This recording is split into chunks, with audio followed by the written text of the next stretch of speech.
Down at the bottom of this hill is Corinth. Not very different from a lot of other towns, you know. The folks that live here, well, we're people like yourselves. This statue, facing the square, is General Melville Quincy, 1845 to 1910. The Quincy's were our most important family once, until, like a lot of others, they lost their money in the Depression. They lived on this street, Letty, Hester, and their brother, Harry. They were the last of the Quincy's. This is the Warren Mill. Most of the town works here. Now, don't let it frighten you, even if it does look like a prison. Harry Quincy worked here from 9 to 5, day in, day out.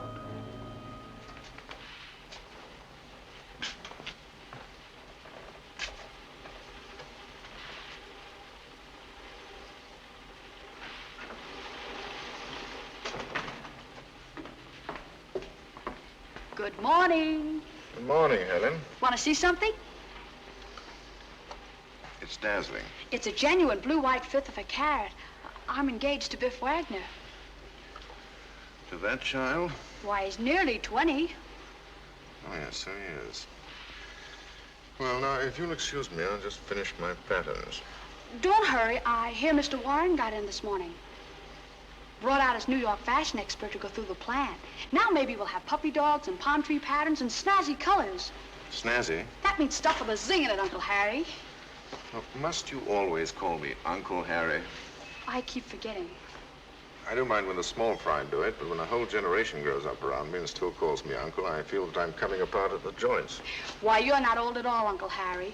I mean Harry. Thank you. You won't forget to congratulate Biff No, at lunchtime, I will you? won't, if you'll just let me finish my pattern. Okay.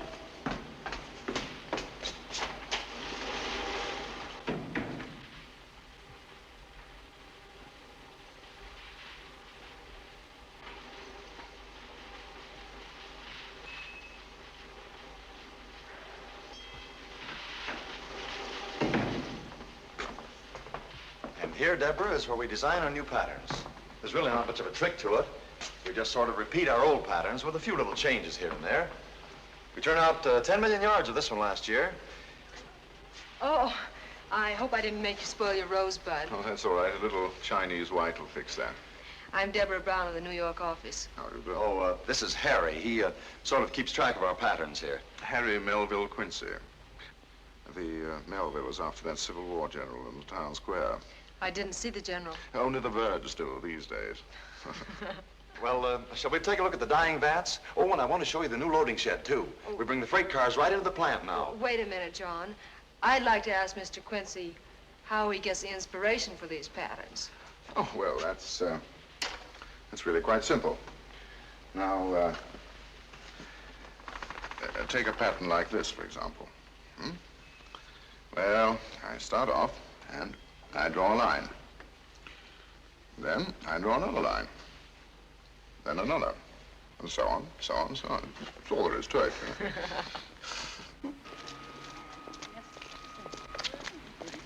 Oh, good afternoon, Mr. Quincy. And how's Letty? Oh, she's much better, thank you, Mrs. Nelson. Oh, well, that's good. And Hester? She's fine, thanks, Mrs. Follansby. Good afternoon. Goodbye. I'd hate to pay that Letty's doctor's bill. There's always something or other the matter with her.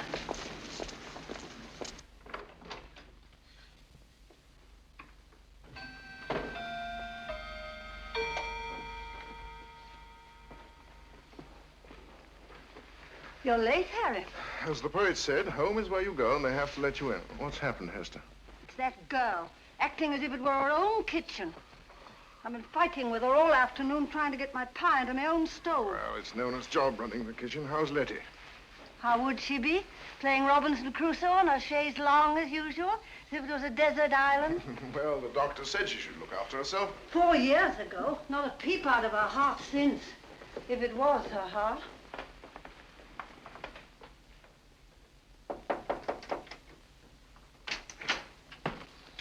May I come in? Please do, darling Harry. It's hot in here. Why don't you open a window and let some air in? Plants need the heat. You'll turn into one yourself if you don't watch out. There's nothing the matter with me. I saw Dr. Adams today. He said you were doing splendidly. It's nothing, really. Just my foolish heart. Did you have a nice day? I reached my 6,000th rosebud. Poor Harry. I wish you didn't have to work in that dreadful old factory. This time of year, we used to go to Maine. Do you remember? Oh, the mill's all right. Going to get up for dinner? Yes, of course. Feel strong enough? Yes, I must get up. My fella Hugo wants to take me to a picture show. I'll wash if someone dries. Let Hugo drive. Being a milkman, he hates water. The toast like leather, Nana. They had a fine picture last week. I hate those pictures about Indians. Joe, he could see 2 or 3 of those a day. It's about all Joe, your dear dead husband, ever did. That and go to the club for ale. Dr. Adams made Joe drink ale. There's vitamins in ale. Where's my gooseberry pie? Gooseberries aren't good for Mr. Harry. Much too much acid. Oh, come now. But you remember last year... Harry knows what's best for himself. I've been looking forward to my pie all day. Standing on my feet all afternoon baking. Never any thanks from anyone.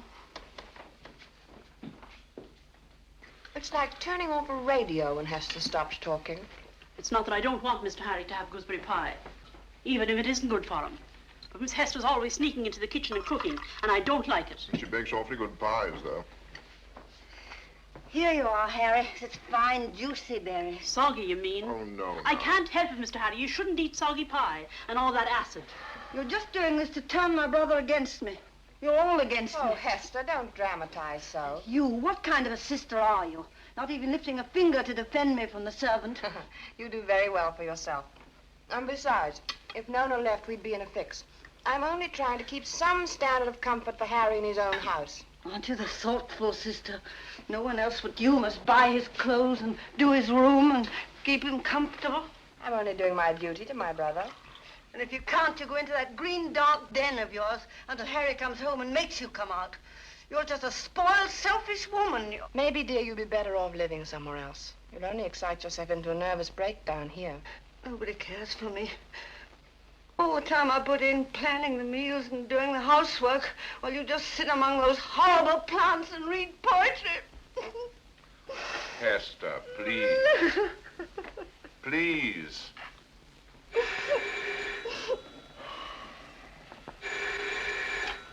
Hello? Who? Mrs. Brooke. Oh, yes, I'll tell her.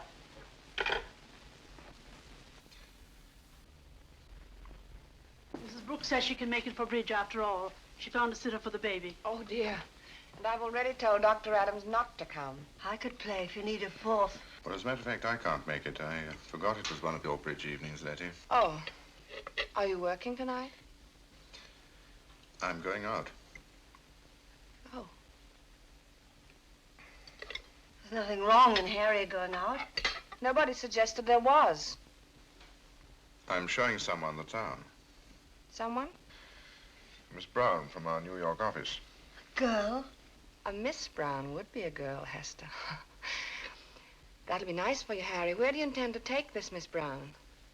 Oh, I don't know. I hadn't given it very much thought. Well, don't forget the house George Washington slept in on Elm Street. Visitors always enjoy that. No, that's a good idea, Letty. I'll do that. Washington's house.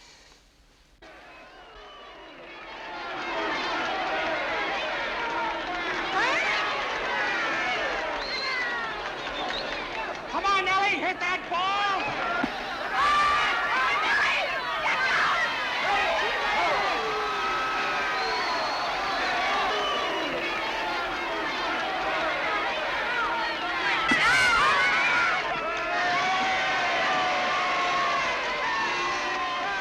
Deborah! Oh, Deborah! Come on down here!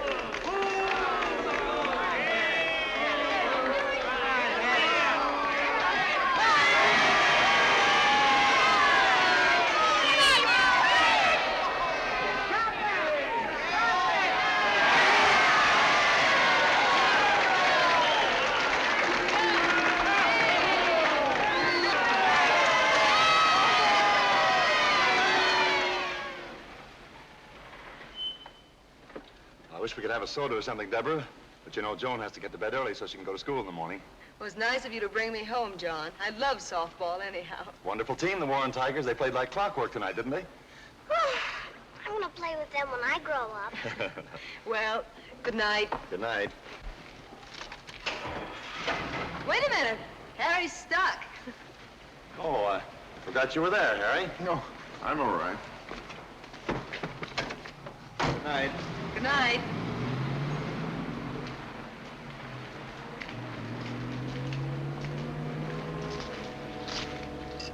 It was nice of you to take me, Harry.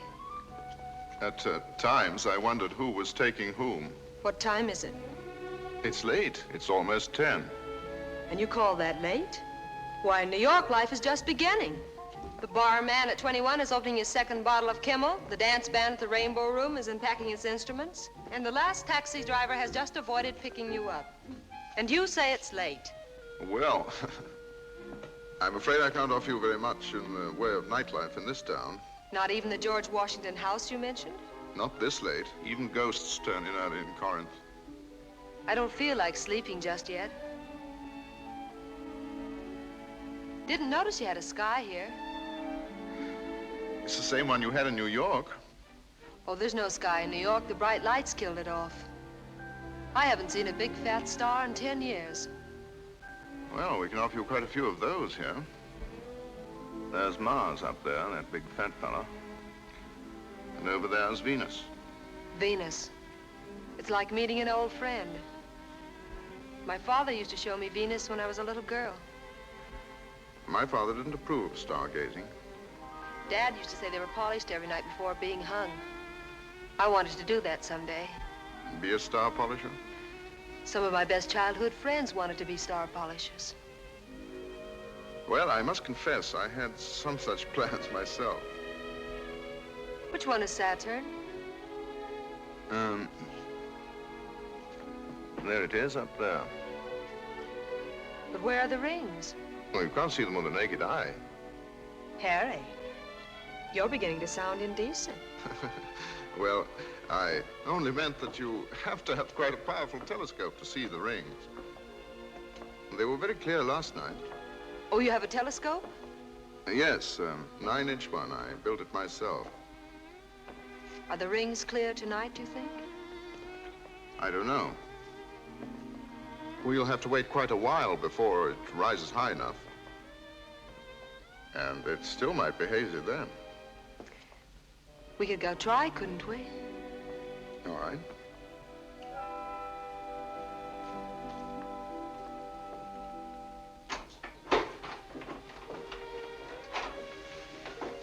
Where are we?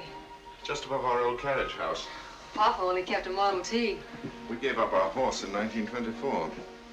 Horses are nice people. What's his name? Roger, but Letty was allergic to horses. Letty. Is that your older sister? No, the younger one. Oh. Quite a contraption. Yes. Yes, it took 5 years building that. We didn't have anything else to do. Do you mean to tell me there's no good fishing around here? Well, we used to go to Maine for that. I'm afraid it's still early for Saturn. Oh, I don't mind waiting. When she rises, I'll have to turn the light out. You will? Yes. Why? Oh, the reflected light dims the image. Oh, I see.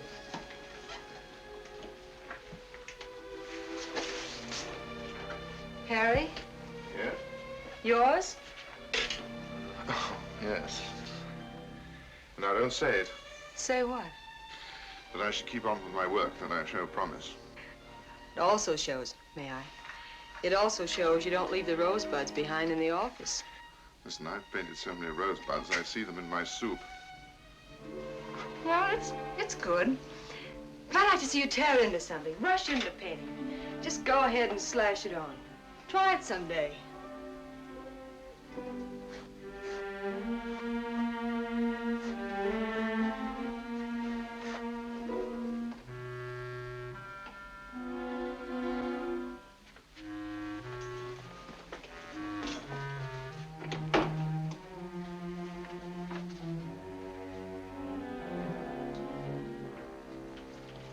Letty, wake up. pretty. I'm not asleep. What is it, Hester? I just had to come. Letty, Harry's got a girl in his room. What? In the carriage house.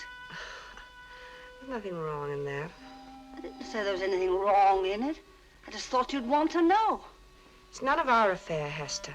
Harry's old enough to lead his own life, and so I'm sure is Miss Brown. I didn't mean anything. It's just that people talk so. Oh, Hester, go back to bed.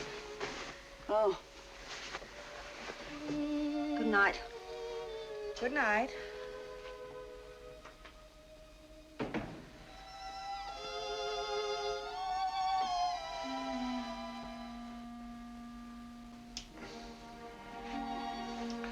I could never do that.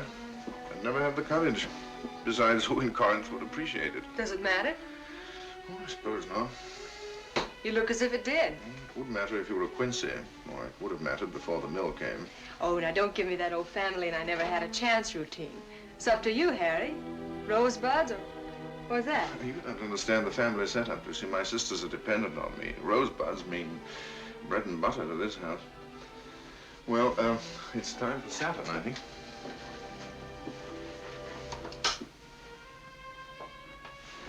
Do you want to take a peek? Just step on that. It's about the right height for you. Oh. This where you turn out the light? Oh. Oh, well, yeah, in a minute.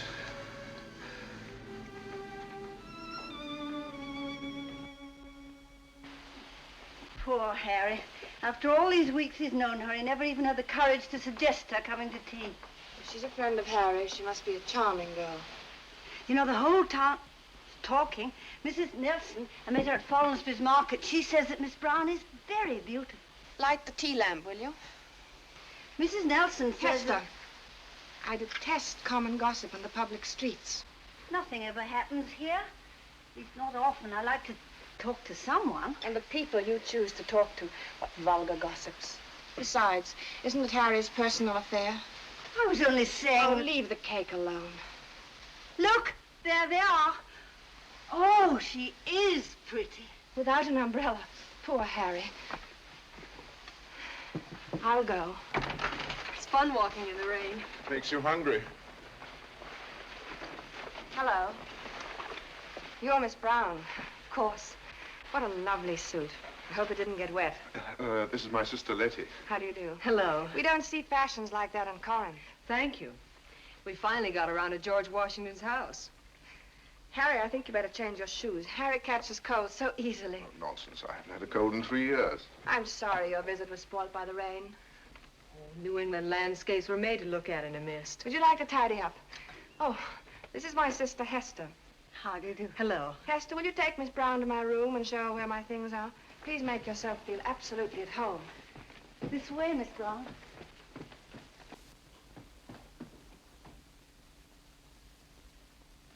She's charming, you, Miss Brown. Not bad for an out-of-towner.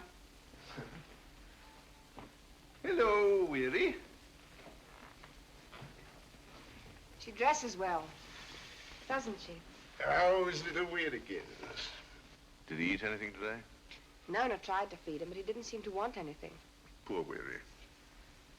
Miss Brown lives in New York, doesn't she? Yes. You know, I sometimes wonder if poor Weary will ever get better. The vet holds out no hope. Perhaps it'd be better if we put him away. What's that? After all, it's only for the poor dog's own good. Oh, yes, rolling around in agony in a lethal chamber. Weary'd like that, wouldn't he? Oh, no. Needn't be done like that. What was that stuff the Robins used on that old cat of theirs? Rexidin or something. What was it, Harry? I don't remember. Oh, yes, I know. Maybe we should have some in the house in case you do decide Oh, that look, it's... Letty, let's not talk about it now. I just don't like the idea of it. Wait and see how poor Weary gets on. What's this about Weary? Nothing at all, Hester. Won't you come and sit down? New England weather, I'm afraid, is so unlivable for visitors. Oh, I'm no longer a mere visitor. No longer a visitor, Miss Brown. That's right. Deborah's moving her office here. Mr. Warren insists she can design next season's styles right from the mill. Mr. Warren must think a lot of you. Yes. Well, we'll try to make your stay in Corinth as pleasant as we can, won't we, Harry? May I have your cup? You must miss the city. New York must be heavenly. All those big fancy shops and... Do you like it strong? No, not too strong, please. Don't you think that Harry's painting is improving? I didn't know you were painting again, Harry. Well, it's nothing much. 3 lumps for me, please, Harry. Hester, really, you must watch your weight. Tell me about the new paintings. I'm just pottering about. Could I have some walnut cake? You shouldn't, Mr. Harry. It's store cake. It is not. I made it myself. What's the difference? You haven't had any walnut cake in years. Hester, you should have passed the sandwiches to Miss Brown first. Please have some, Miss Brown. They're our own watercress. Thank you. Do you diet, Miss Brown? No. Neither do I. No, I just work hard. And you better call me Deborah. Miss Brown sounds a little like the boss's secretary in a magazine serial. Our boss doesn't think so. Oh. Maybe Deborah would like a drink.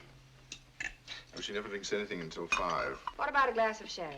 No, the tea alone is fine, thanks. Oh, Harry, do go and look in the cellar. There must be a bottle left. Of course. This is an event.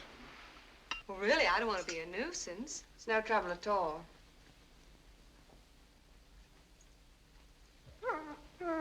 Oh, that must be Weary. Excuse me. Please don't touch him. He's a very old dog, and he's not pleasant at all. Oh, I don't mind. I love dogs. Hello, Weary, old boy. He was such a frisky puppy. Joe and Weary's grandfather used to walk a lot. Joe is Hester's late husband. Must you always remind me that Joe was passed over? Joe loved dogs. Hester, don't you have a picture of Joe and Weary together? I believe there's one in my trunk. Well, why don't you get it and show it to Miss Brown? Oh, look at all the bother I'm causing. Please don't, Hester. It isn't any bother at all.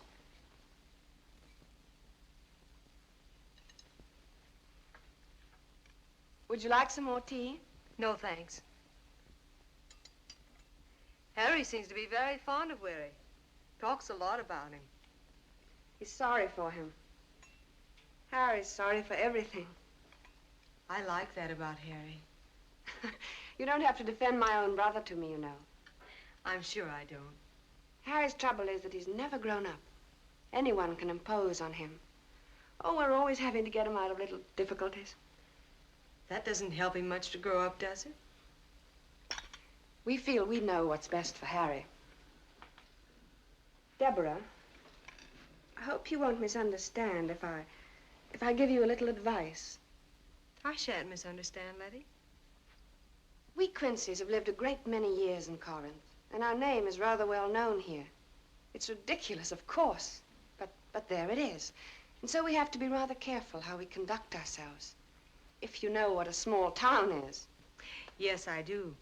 I picked one to be born in. Well, then. Now, please don't think I intend anything personal by this.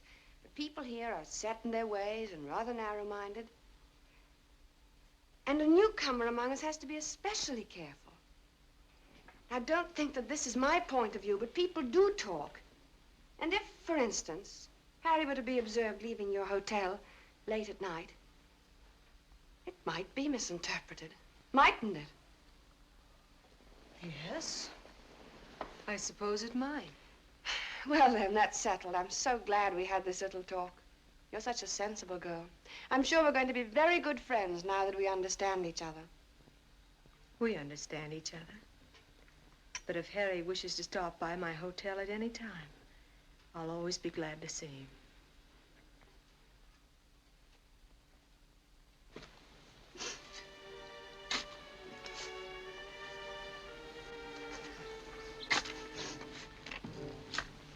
It's all right, Hester. He was a very old dog. Everything you love dies sooner or later. Hugo can't be on time even for a funeral.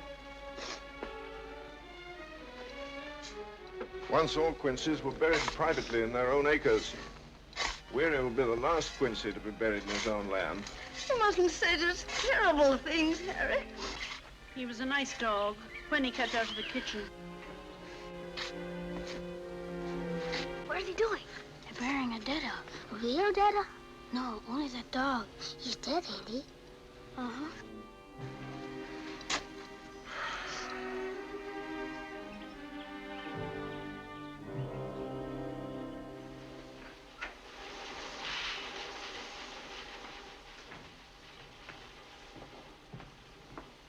I'll have those for you in a moment. That will finish our season styles.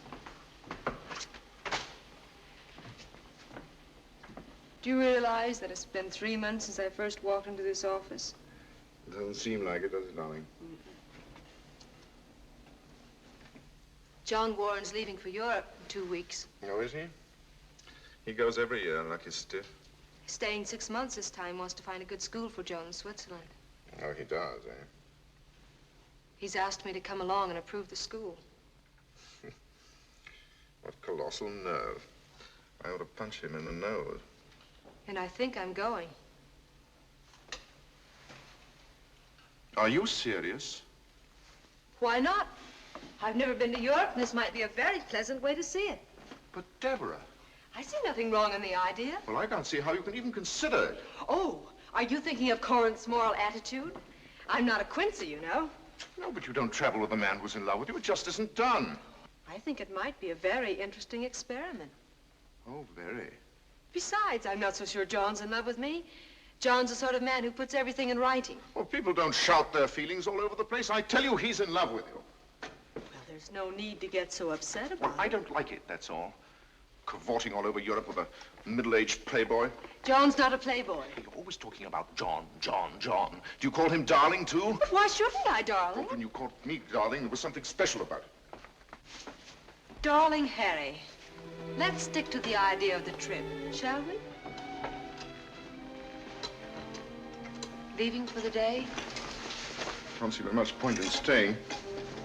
Well, goodbye then, Harry. Deborah, you can't go away. You mustn't go, ever.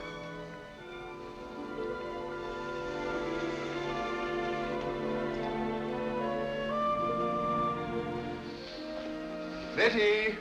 I'm here, Harry, darling. Oh, Nona. Yes, Mr. Harry? If there's any of that sherry left, will you bring it into the green room? Yes, sir.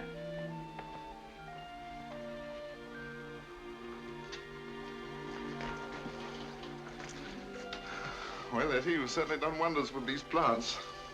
I'm beginning to think they're not worth the trouble. The first yellow tea roses of the season in Corinth. Harry, you're so kind, but you shouldn't spend your money on me.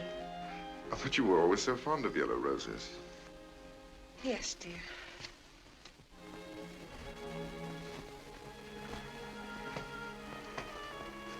Oh, thank you, Nona. Here we are, Letty. The last of Grandfather's cellar. Sherry, so early in the evening? Let's celebrate, Letty. I've really got nothing to celebrate. However. That's the spirit. No, Letty, I bet there's the makings of a fine drunkard in you. Oh, really?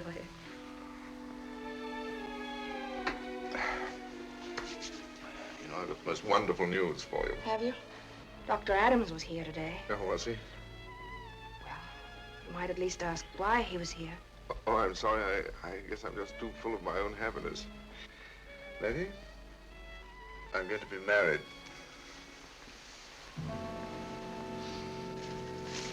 It just happened, you know. Deborah and I were talking, and we suddenly decided to get married. Well, wish us luck. Of course I do, Harry. You know I've always had your happiness at heart. And if that's what you want, here's to it.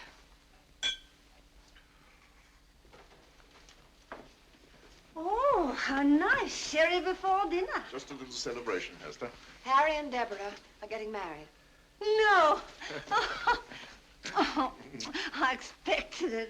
I was thinking it was about time, too. I came to the same conclusion myself. Here, why, Hester? Okay. Won't you please? Yes, of course.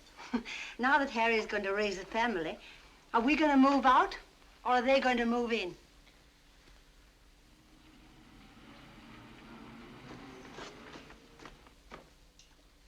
I think I have just what you want, Miss Quincy. You know the Robin Brook place out past Mill Run? We went there for his daughter's wedding, remember, Letty? And just when the vicar read the service, a big fat rat ran across the room. Good stout timbers in that house. Yes. And the mist in that hollow is enough to kill anything except the fish in the mill pond. No, Mr. Jessup, I'm afraid that won't do. Well, I have the little fieldstone salt box out King's Road. Next door to that dreadful Nelson woman who gossips all day? No, thank you.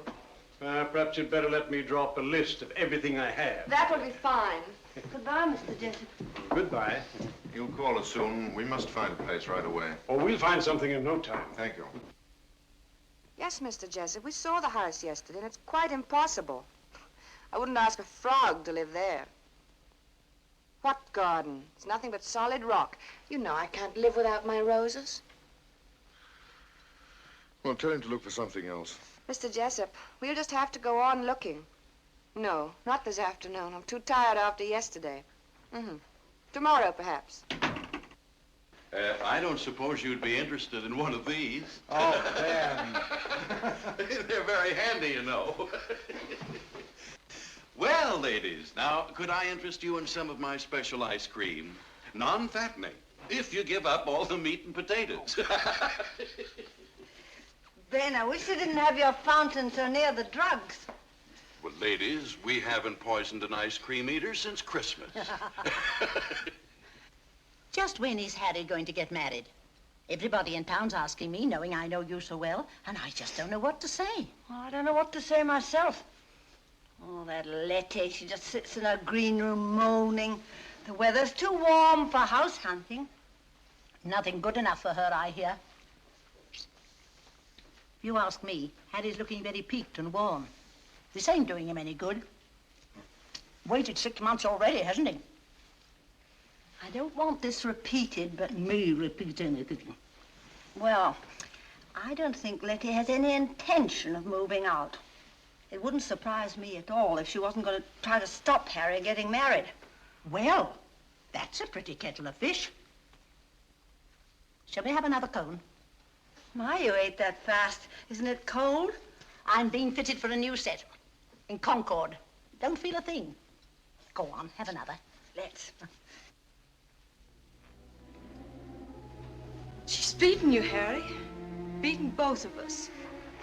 But, Deborah, I'm sure she tries. It'll all work out. She'll find something soon. That's what we've been thinking for nearly a half a year. Yes, it's been awfully unfair to you. I'm sorry. Darling, it hasn't been easy for you either. Deborah, I want to tell you something. It's rather hard for me to say, but I must say it. It's been piling up in my mind. You don't have to say it, darling. When I'm with you, I can't think of anything but you. Being with you is so much fun. It's seeing things differently. When I go back to the house, I know what you mean. I get back into the old groove, and I don't like it. I want to run away and come to you. I can't say things very well, but I owe everything to you. Somehow I feel that I've changed, and I'm going to be happy.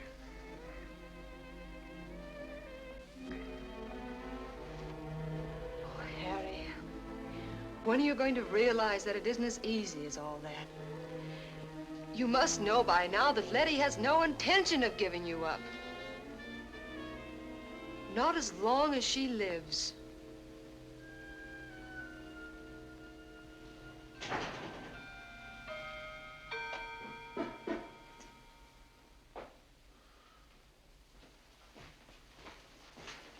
Harry, aren't you going to talk to me? Well? I've had a dreadful time house hunting. I must have walked from here to Boston and back. And? No luck. Absolutely nothing. No, really, Letty, there must be some houses left in this town. Don't be angry with me. They're all quite unsuitable, quite. I'm absolutely dead. I shall take a look around myself on Saturday afternoon. Where's that agent's list? In the little drawer. But it's useless. Everything is broken, damp, decaying, and smells.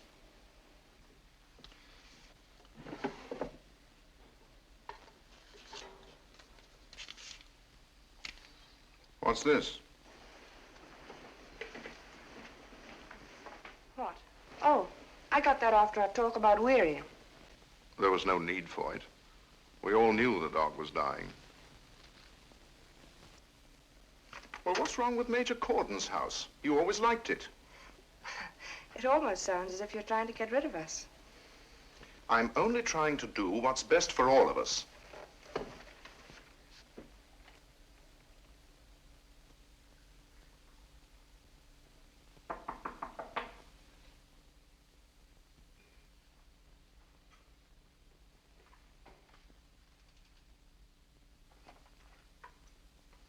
Why, Letty. I hope you don't mind. Of course not. It's not much of a place to receive company. Hotels are cold and comfortless places at best. I expect you're surprised to see me. Would you like some coffee? No, thank you. The fact is, I'm worried about Harry. He seems so upset. I've so wanted to give you both the house, but so far, I haven't been able to find anything. Oh? So I thought the best thing would be if you and I got together and ironed things out. Harry and I feel we've already done that. Yes, but I think I've got a better suggestion. Deborah, dear, I know you don't mind a little discomfort for just a little while, and I'm sure our guest room could be quite charming.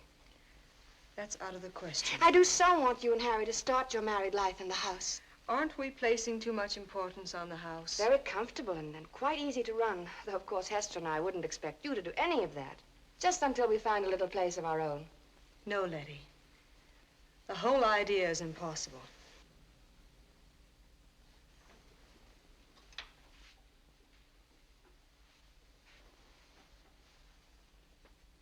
Deborah, I don't like to ask favors, and it isn't very easy for me to say certain things. Must we talk like this? I want you to postpone your marriage. It's for Harry's own good. The whole thing is too much for him at present. I don't think Harry agrees with you. Neither do I. Why must you take it like this? You know, life hasn't been very easy for Harry and me. First, losing all our money in the Depression, left with nothing but that big old house. They were terrible years, and I don't know what we should have done if we hadn't had each other. That's why I never married. I felt I couldn't leave him if he needed me. Since then, things have been a little better. We haven't had much, but we've been very happy. Very. Didn't you ever expect Harry to get married? No, I never did. Men usually do, you know. It's about time you realize that Harry's like other men. Oh, but he's so much better, so different. Surely you've seen that. I've seen a great many things. Harry's older than you, and he's set in his ways. The ordinary modern world will ruin him. You may not like the new Harry he becomes. His world is inside him, and it's rare and beautiful and lonely. And you'll spoil it! You'll spoil it!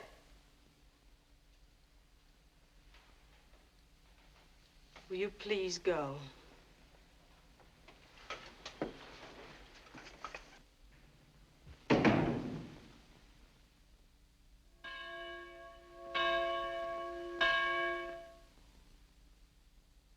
And now let us rise and sing hymn number 125.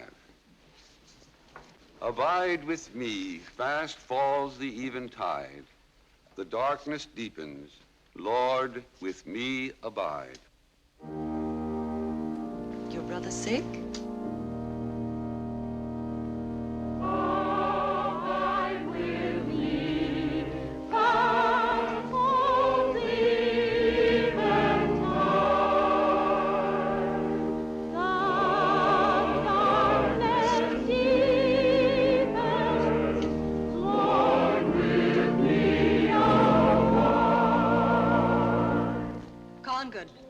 Hartford, Boston, Grand Central Station, New York City. I called Gertie long distance last night and told her to pack her toothbrush and get out of the flat. It's on 53rd Street, darling. Small place. Not very fashionable. You won't mind, will you? I don't think I'll mind. I told Gertie I was coming home a bride. Wanted to be carried over my own threshold by a strong man. Are you strong, darling? I hope we don't have any trouble finding Judge Rollins in Boston. His father married all the Quinces. Now, what do you think of that? Here I offer you my flat, my library of detective stories, the best needle shower in New York, and all you think of is a judge. What about your bags? Are they at the station? Harry, maybe you better just kiss me. And keep on kissing me till you forget all about the bags and the town and the house. And just remember we're going away together. We're leaving Corinth for good. Everything's all settled. You're never going back to that house again. Everything's settled.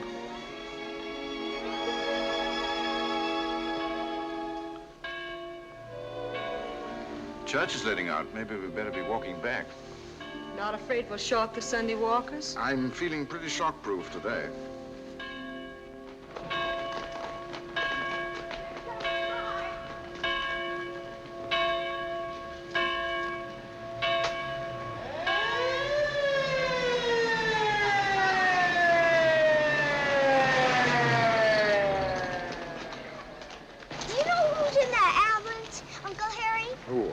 Your sister, Natty.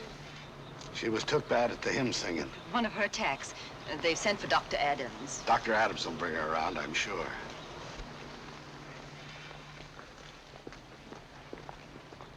Harry, we're leaving for Boston in half an hour. I don't see how we can now. We were going to be married tonight, remember? Yes, I know, darling, but now there's Letty. There's always Letty. That's why we're making that train. But she may be very ill. She may be and she may not be. But you're not going back to that house again. Well, I can't very well leave town until I know that she's out of danger. You do understand that, don't you?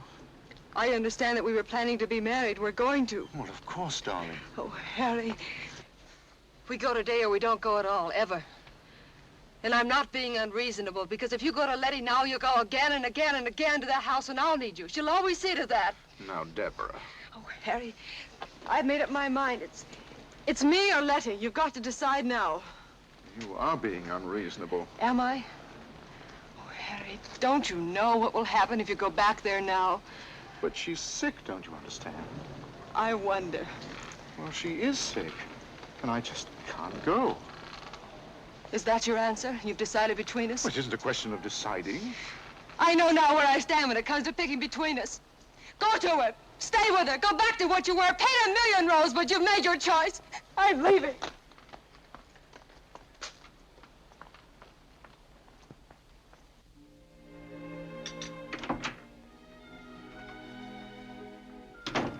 Dr. Adams said it's time you tried to get out of bed. There's no hurry. 3 weeks even in this bed is not my idea of spending a summer. Did you see my brother today? I haven't seen him since morning. He went out early. Letty, what do you think I heard at Farnsby's Market? Well? Deborah Brown and John Warren were married this morning in New York City. Married? And they left for a honeymoon in Europe. Europe? Why Europe when we still have Niagara Falls? Certainly is a surprise to me. Poor Harry. I think I'll get up today. The doctor's been saying you could for weeks. No. I'll be down for supper. Make something special. I'm hungry. Well, Mr. Harry won't be. And bring me my brown shoes, please.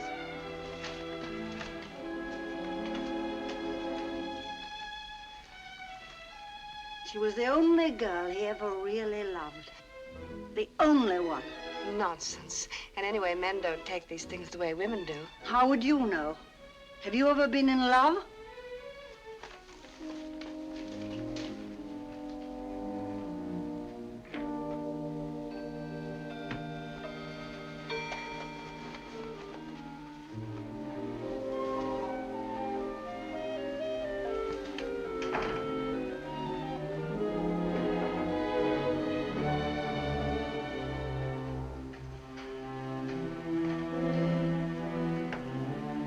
It's my first day out of bed.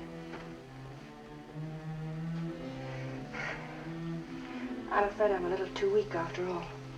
I'd better go back to my room.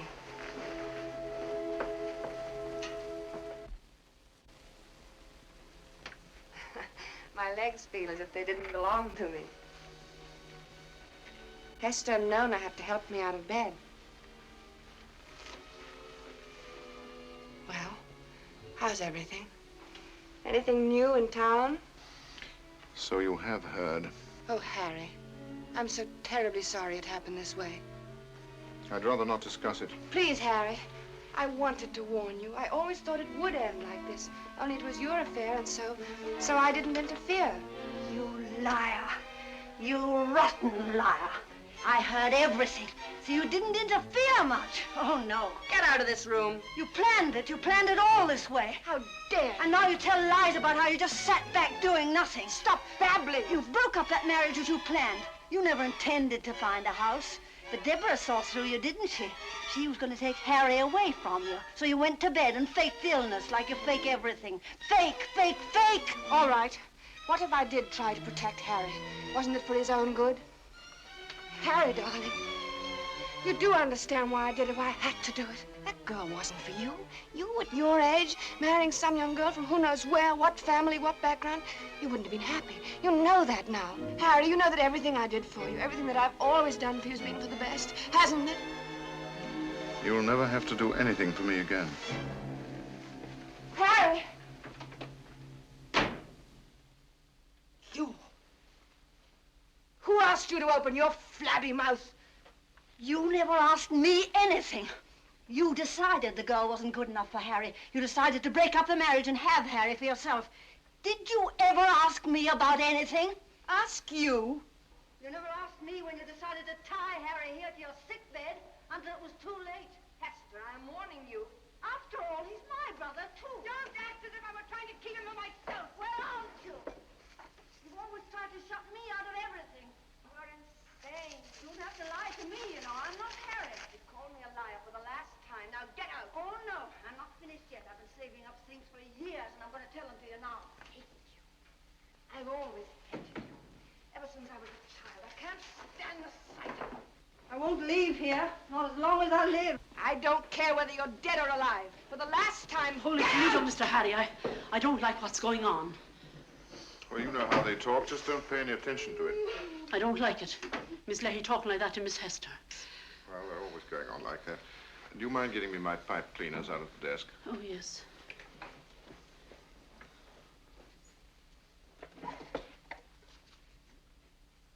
What's this, Mr. Harry? What's what? This. It's marked poison. What's it for? I don't know. I've never seen it before. Oh, it's Miss Letty's writing.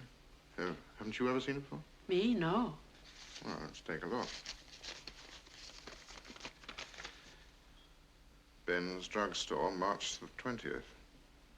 Why, it was bought months ago. Are you sure you've never seen it before? No, I don't like things like that about the house. Maybe Miss Letty bought it for some household use. Possibly for her plants. Oh, maybe. I'll ask her about it sometime. And look, tonight is my Wednesday night out. I'm going to the club. Would you mind telling them when they get through bickering? Bickering? I don't like that kind of bickering. More like fighting to me.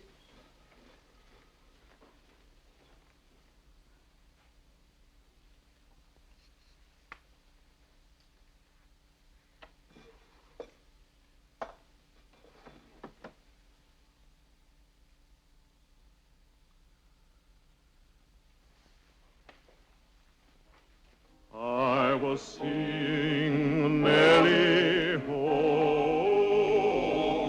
I was singing merrily home. And 'twas from Aunt Dinah's quilting party. I was singing merrily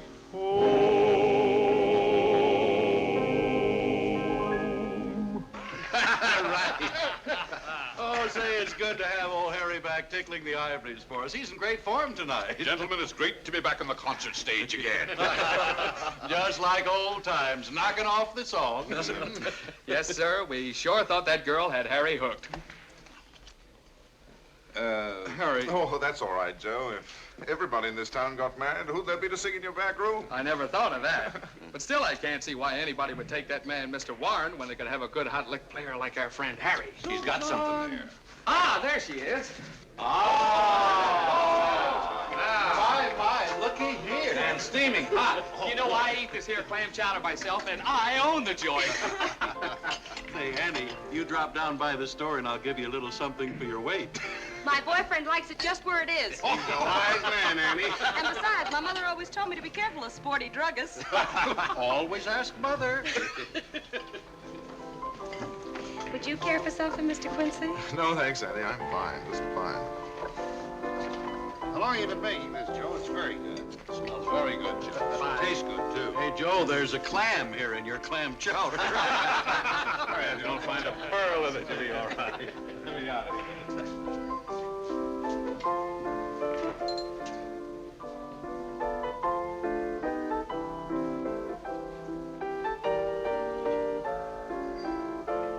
Remember how old Weary used to howl out this chorus? You miss old Weary, don't you?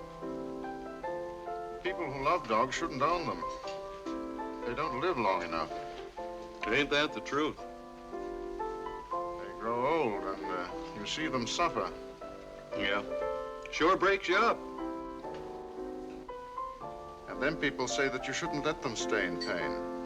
That's what Letty said. She talked to you about Weary? Sure. That stuff she bought to put him away was absolutely painless.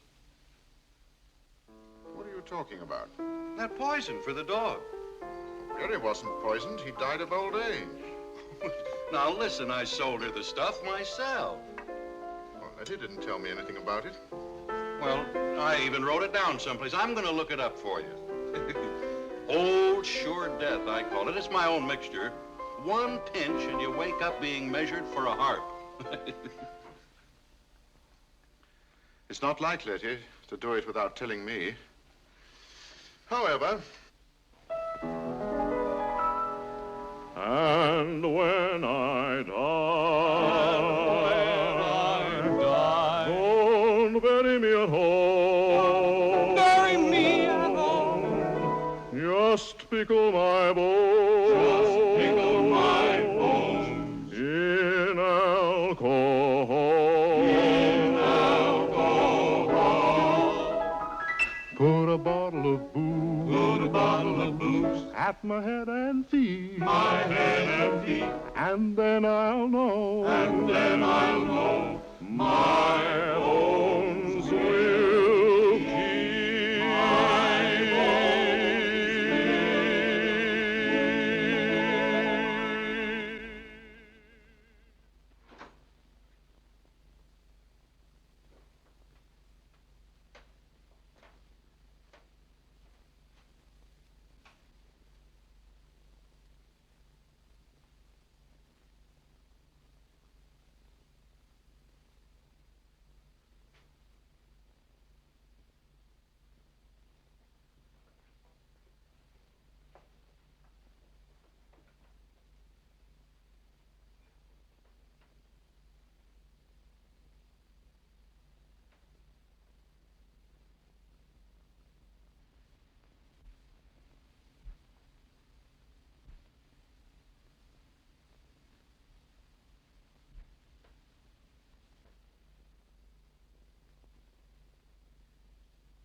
Letty, Yes, Harry? why don't you come up? May I?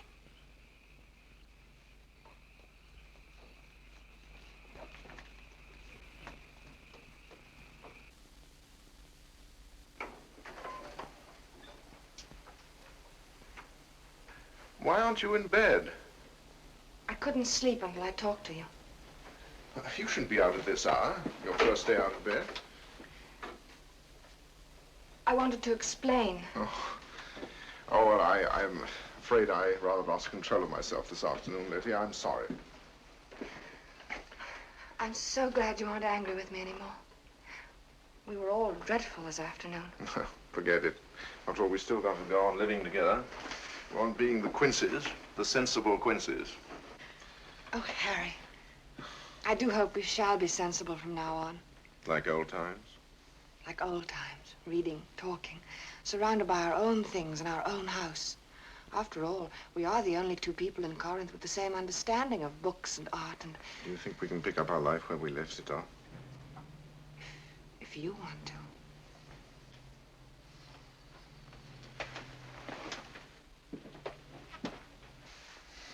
You know, Letty, when you look up at the stars, you feel awfully small.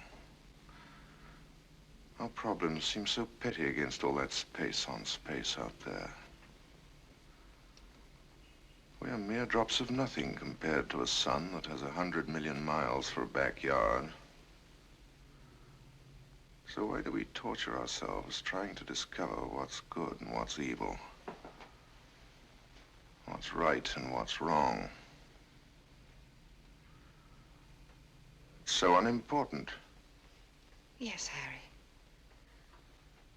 We understand each other. Yes, we do. Now, you better go into the house before you catch cold.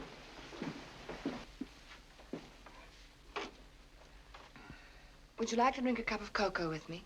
Nona has it ready. Yes. Yes, of course.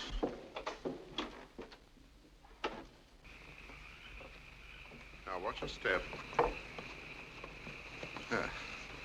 You remember when you fell once on your 16th birthday? Oh, don't talk about it. I nearly broke my neck.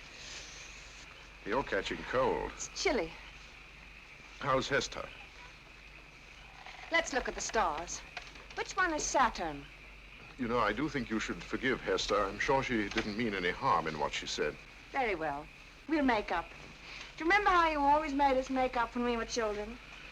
Like when you pushed her into the brook?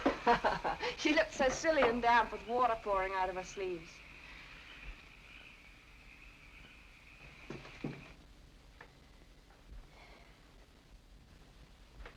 It's been ready a long time. Thank you. That'll be all, Nona. Good night. Good night. It's good to be alone for a change. Yes. This is a friendly old house. It doesn't creak like most of them. Now you're trying to frighten me like you used to when Papa sent us to bed early. I'm cold. You pour. I'll be back.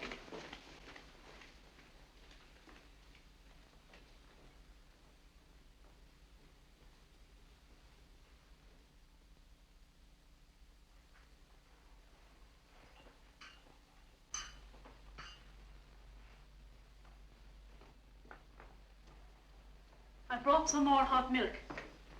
The cocoa's a little thick. But this'll help it. Oh, thank you, Nona. That's fine. Mr. Harry, I want to ask you something. Yeah, well, not now, Nona. Some other time. I'm feeling rather tired. I'm meeting Hugo later. He wants to go into business for himself. Well, I'm sure he'll be very successful. But Mr. Harry, he wants me to take out my savings to buy some cows and go into the milk business for himself. Of course, Pete will always drink milk, I hope. Yes, I'm sure they will. Now, don't keep Hugo waiting. 20 years I've been wanting to marry that man. Now he wants to marry me. And I don't want to. Holy Toledo, me beans. I've given them too much flame. Oh, they'll be burnt to death. I don't know what I'm going to do.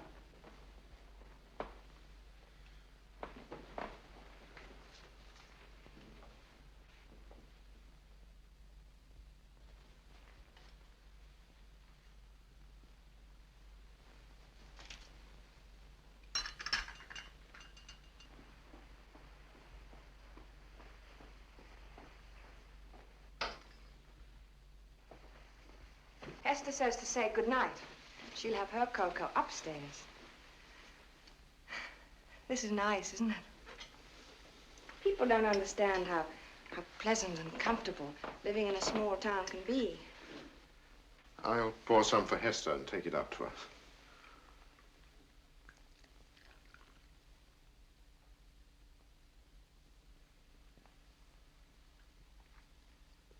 My, it's sweet. Wonder who that could be at this hour. I'll go. Hello? Who? It's for you, Harry. It sounds like Ben, and he's a bit drunk, if you ask me. Too much ale, I suppose. I'll take this up to Hester.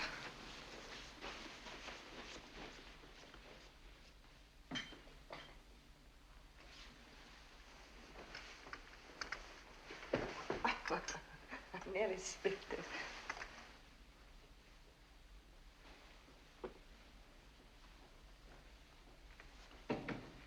Hello, Ben. Look, I can't make sense of what you're saying. Speak louder. Oh, you're at the drugstore. It's in your book? Oh, she did buy it. Well, look, you better go to bed and get some sleep. You sound a bit drunk, Ben.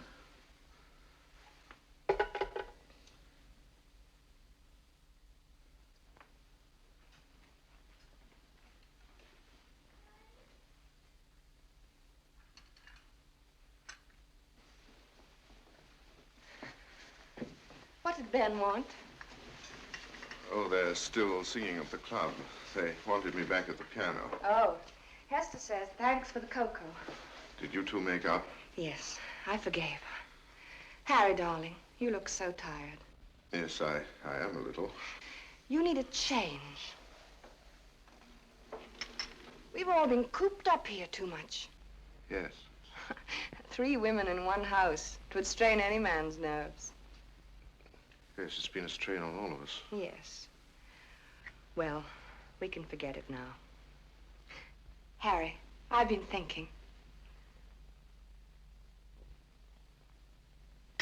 Why don't we go away someplace? Maine, for instance, fishing.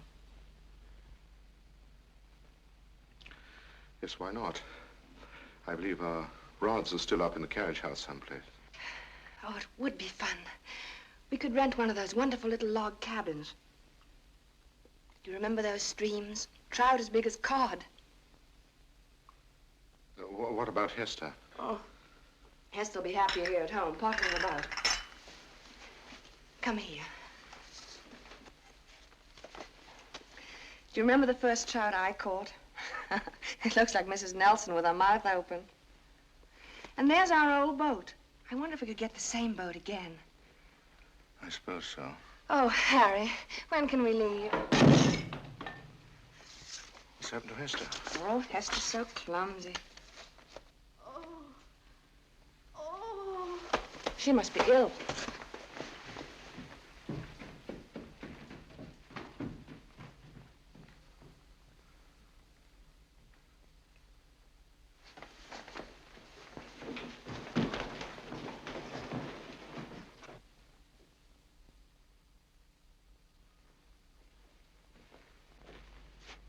She's dead.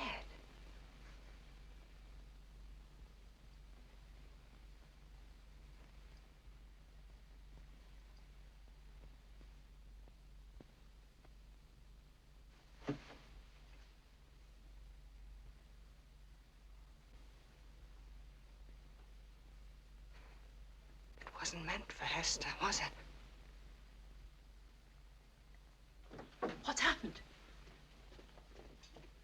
Miss Hester! So you did it. You said you wanted to get rid of her, and you did. How could you? Your own flesh and blood, your own sister. Are you mad? Go and get Dr. Adams. Oh, I didn't know you had it in you. Poor Miss Hester.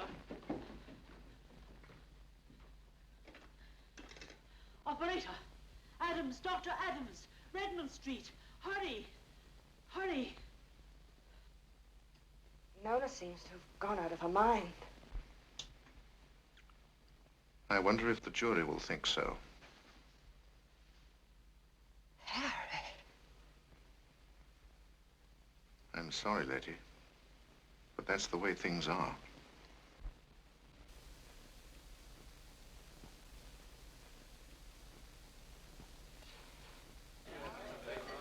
Ah, yes, the witnesses from Corinth. I kept the big table for you again. Well, 1.5. After all, it's on the county. They're paying all expenses. Steak. That all right with everybody? Why not? We're as good taxpayers as the jury. That's it, steak with all the trimmings. Medium rare, everybody? Leave it to me. I'll have them on the fire right away. Jury's got no sense making all this delay. Why, it's open and shut. You were wonderful, Nona, when you put it to her on the witness stand. Spoke right out, identified the bottle, and remembered all those threats. Hugo. He really hacked out a gallows for her when he said that about Letty always forcing Hester onto them diet and drugs. And not letting her order his healthy butter and cream. That Letty thought herself too good for the town, threatening her own sister the way she did. Why, Hester's told me 100 times of the things Letty said she'd do to her. You remember that day in your market, Mr. Follinsby? No, I didn't take it seriously. But that lawyer sure made me repeat it often enough. Where's Hugo, Nona? I've sent him to the barber. He ain't shaved in 3 days. No respect for the law, that's Hugo.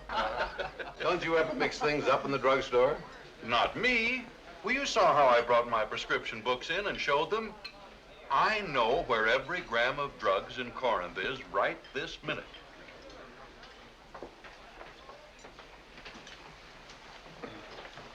Won't you join us, Harry? No, thank you, Doctor.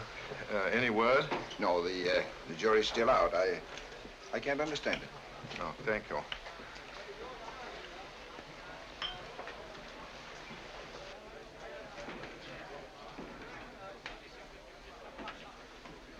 This isn't easy on poor Harry. I sure hated to get up on that stand and talk about him leaving the house night after night when we used to sit on the porch and hear those sisters fighting. That man's an angel. He refused to say a word against his sister when he stood on the stand. They just brought in a verdict, Mr. Quincy.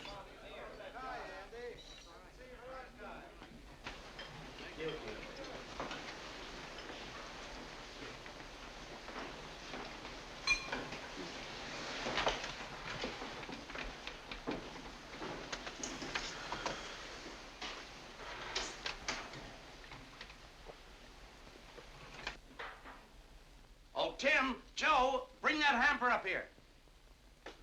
We'll have everything out of here in an hour. Now let me see it. I think we better start from over here. Oh, nice mirror, Dresden china, very old. I'll bet my wife would go for that. I'll list everything for you. 4.5, 6.50, 8.50. Right over there, boys. I'll check as you pack. Be sure and pack tight. Got a lot of stuff up here. What have we got, boys? Shoes, 6 pair of blacks, $1 a pair. 2 pair of whites, 50 cents. 2 sets of evening slippers, worn, no price. 1, 2, 3, 4 gowns, $25. No, make it $22.50.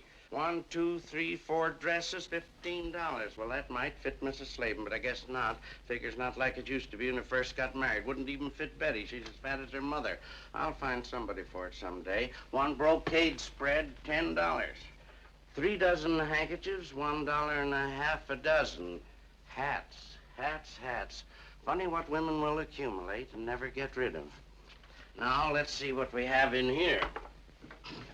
Well, 1, 2... Oh, wait a minute, Mr. Slavin. Anything you want for yourself, Mr. Quincy, just yell out. I've decided not to sell. Huh? Just let's leave everything the way it is and maybe later sometime. Leave it. But I brought a truck and 2 packers up here all the way from Concord. I know. But the truck costs money and those men get $2 an hour. I'll pay for their time. But you don't understand. There's my work and my time. I was figuring on $2,200 for this house. 20% for me. I'll send you a check for whatever you would have made. Now, will you please leave? I'll tell you what I'll do. I'll give you $1,000 cash for this stuff. Leave off my cut. How's that? I'm not selling. But look at all the time. Get out! Okay. Come on, boys. Mr. Quincy isn't selling.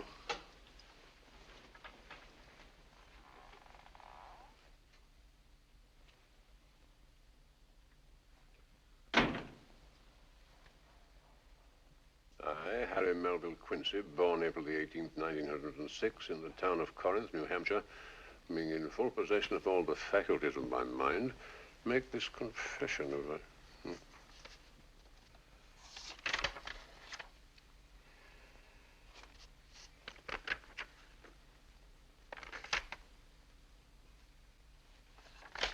Really, Mr. Quincy, I don't know what to make of all this. Just read this last part, please. Very well, but it's most irregular, even to see you at this time.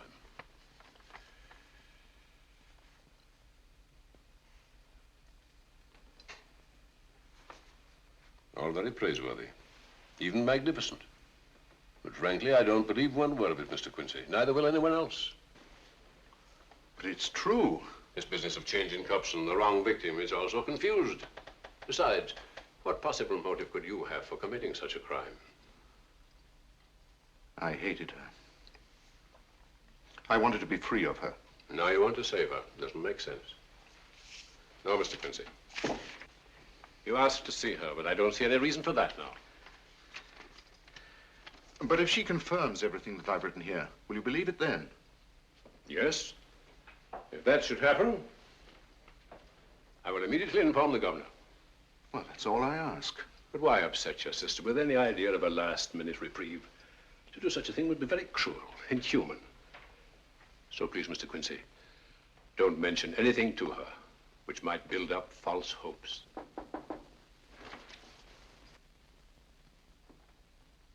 Come in. You wait outside. Yes, sir.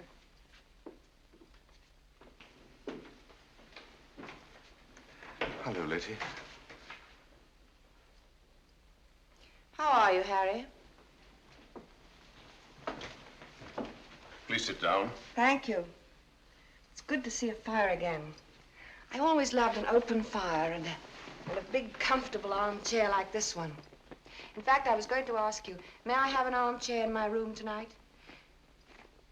It is true, isn't it, that one may have whatever one wishes on one's last night? Yes, yes, of course.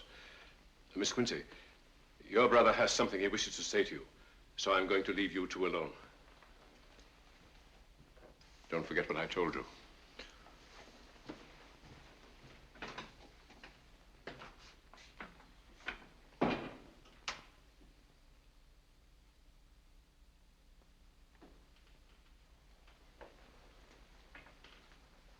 Now, Letty, I know what you must be thinking. Don't worry about me, Harry. It's all over very quickly.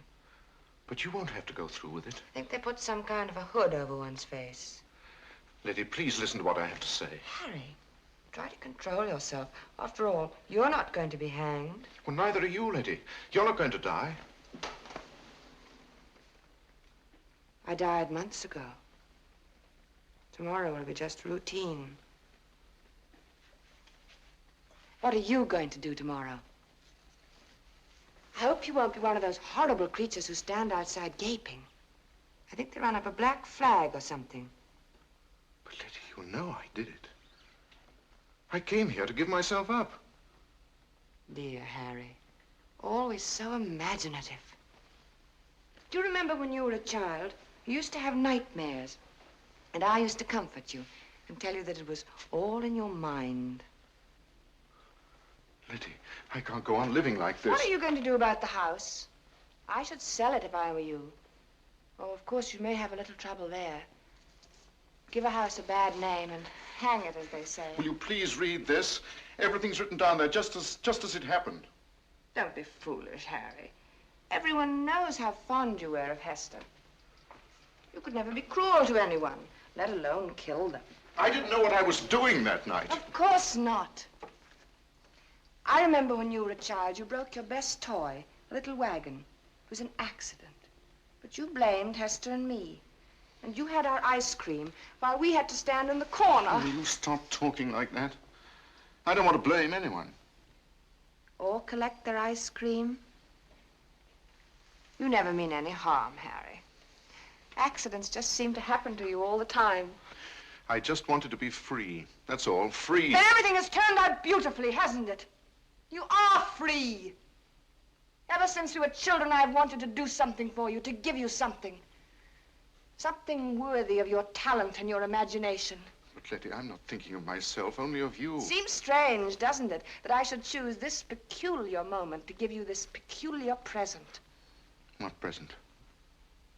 Your future, my dear. Your future. You'll not be good company for yourself all the long years that stretch ahead when you can't think or sleep or eat or read. Poor Harry. All through?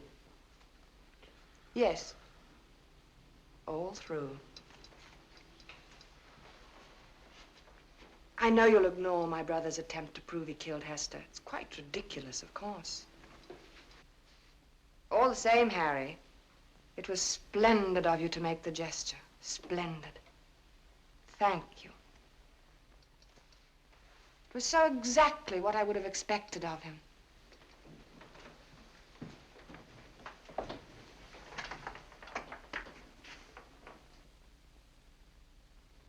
I'm sorry, Harry. But you see, that's the way things are.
Deborah. But I thought you were married. I almost was. Ring, license, minister, tickets to Europe. At the last moment, I couldn't go through with it. Oh, darling, somehow you kept getting in the way. Oh, Deborah, you don't know how happy I am to see you. I can hardly believe that you're here. But I am. Do you still have those railroad tickets? Yes, and there's a milk train leaving at midnight.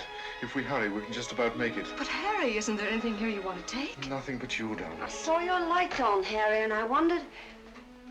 Deborah. Hester, are you all right? Of course I'm all right. What's the matter with you? But what's Deborah doing here? Harry and I are going away together, Hester. But you... Oh, but that's bigamy. No, darling. I didn't marry John. You... Oh, I'm so happy. Oh, dear. If you're going, hurry away right now. Goodbye, Hester. We'll write to you. But Harry, what'll I tell Letty? Oh, tell her that I'm sorry, but that's the way things are.